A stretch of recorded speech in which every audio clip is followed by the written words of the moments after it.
પરમેશ્વરનું વચન કહે છે ગીતશાસ્ત્ર 55 અધ્યાય 22 કલમની અંદર કે તારો બોજો યહોવા પર નાખ એટલે તે તને નિભાવી રાખશે, તે ન્યાયને કદી ઠોકર ખાવા દેશે નહીં. આજે તમે પરમેશ્વરની આજ્ઞા પાળનારા છો, પ્રાર્થના કરનારા છો, એના આજ્ઞા પ્રમાણે જીવન જીવનારા છો, તમે ન્યાયી જીવન જીવો છો તો તમારે ડરવાની જરૂરત નથી. કારણ બાઇબલ કહે છે કે તારો બોજો યહોવા પર નાખ અને તે તને નિભાવી રાખશે.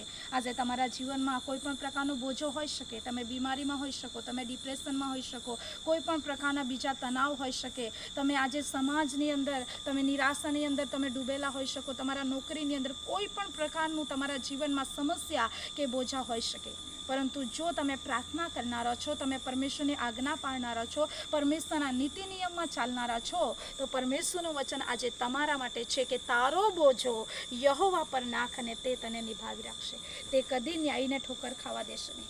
જો તમારું જીવન એક સાચું જીવન છે તો એ કદી પણ પરમેશ્વર તમને ઠોકર ખાવા દેશે નહીં, તમને નિરાશ થવા દેશે નહીં મારા પ્રિય મિત્રો. પરંતુ જો તમે વિશ્વાસ કરીને પણ તમારું જીવન ઝઘડામાં છે, જાહડી ચુગલીઓમાં છે, અલગ અલગ પ્રકારની સમસ્યાઓમાં છે, તો મારા પ્રિય મિત્રો એ વચન તમારા માટે નથી. જો તમે પરમેશ્વરની આજ્ઞામાં નથી, તમે નશામાં છો, તમે પાપની અંદર છો, તમે ચાહડી ચુગલીની અંદર છો, તો એ વચન તમારા માટે નથી. જે મનુષ્ય પરમેશ્વરની આજ્ઞામાં છે, ન્યાયી જીવન જીવે છે, એના માટે દેવનું વચન છે તારો બોજો યહોવા પર નાખ અને તે તને નિભાવી રાખશે, કેમ કે તે ન્યાયને કદી ઠોકર ખાવા દેશે નહીં. આમેન.